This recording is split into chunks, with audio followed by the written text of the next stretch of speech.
Assalamualaikum warahmatullahi wabarakatuh.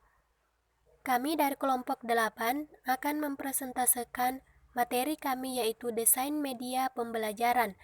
Kelompok kami beranggotakan yang terdiri dari 1. Nurul Hasana Yunus, 2. Rahmat Irwanto, 3. Putri Amelia.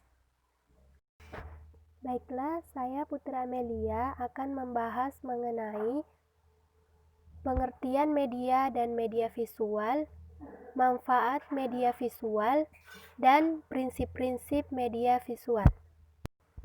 Pertama, pengertian media dan media visual.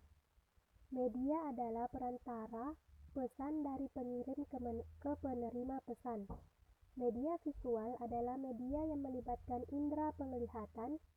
Media visual juga merupakan sumber belajar yang berisikan pesan atau materi pelajaran yang didesain dalam bentuk kombinasi gambar, teks, gerakan, dan animasi yang dapat disesuaikan dengan usia peserta didik, yang dimana dapat menarik perhatian peserta didik untuk belajar karena pembelajaran yang menjadi menyenangkan dan tidak membosankan.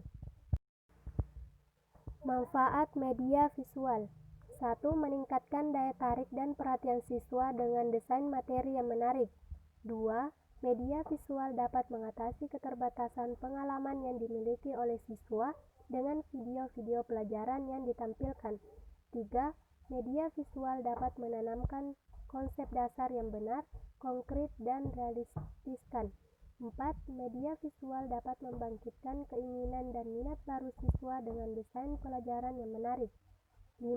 Media visual dapat mengakibatkan adanya perubahan psikomotorik, efektif, dan kognitif dari siswa.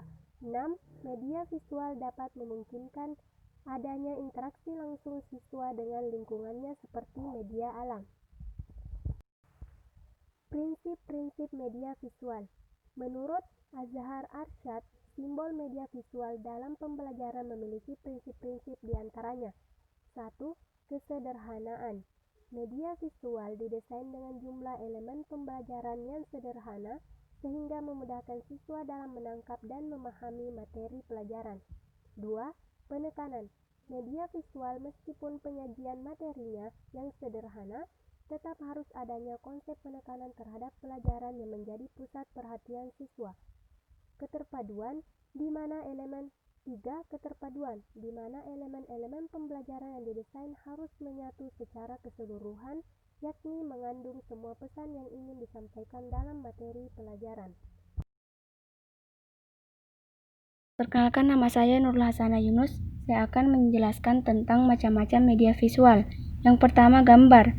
Dapat berupa sketsa, lukisan, dan foto pelajaran yang dapat dilihat. Yang kedua, grafik, gambar yang sederhana yang merupakan penggambaran kuantitatif yang menarik dan mudah dipahami.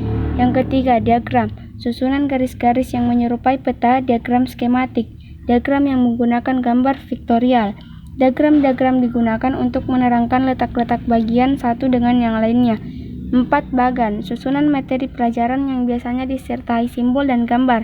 Yang kelima, peta, gambar keseluruhan bumi sehingga dapat memvisualisasikan keadaan bumi. Yang keenam, buku dan modul, berisikan informasi tentang materi pelajaran. Yang ketujuh, komik, media pembelajaran yang sederhana dengan dilengkapi gambar lucu namun mencangkup pesan dalam materi. Yang kedelapan, majalah, media informasi dengan berita yang aktual. Yang kesembilan, poster, gambar besar yang berisikan satu atau dua informasi yang ditekankan dalam materi pelajaran. Yang kesepuluh, papan visual, dapat berupa papan magnetik, papan gambar, papan buletin, papan peragaan yang berisikan informasi materi pelajaran. Karakteristik media pembelajaran berbasis visual. Pertama, visual diamati berdasarkan ruang. Yang kedua, menampilkan komunikasi satu arah. Yang ketiga, informasi dapat ditata dan diatur ulang oleh pemakai. Yang keempat, persepsi visual digunakan sebagai acuan dalam prinsip-prinsip kebahasaan media yang berbasis teks. Ya, saya Rahmat Irwanto akan menjelaskan kelebihan dan kekurangan media visual. Yang pertama, kelebihan. Repeatable, dapat dibaca berulang kali dengan menyimpan atau dicetak Yang kedua, analisa lebih tajam sehingga informasi lebih mudah dimengerti dan dipahami. Ketiga, dapat membuat orang berpikir lebih spesifik tentang isi materi pelajaran dan lebih tertarik karena pelajaran yang tidak membosankan. Kekurangan media visual. Pertama, lambat dan kurang praktis, dan media visual juga sangat terbatas. Yang kedua, tidak adanya audio yang dapat didengar sehingga kurang mendetail materi yang disampaikan dan keterbatasan. Yang ketiga, terbatas karena hanya memberi materi berupa gambar yang mewakili materi pelajaran. Yang keempat, biaya produksi yang tergolong mahal karena memerlukan bahan-bahan yang harus disediakan terlebih dahulu. Kemudian, media visual dapat digunakan dalam proses belajar dan mengajar.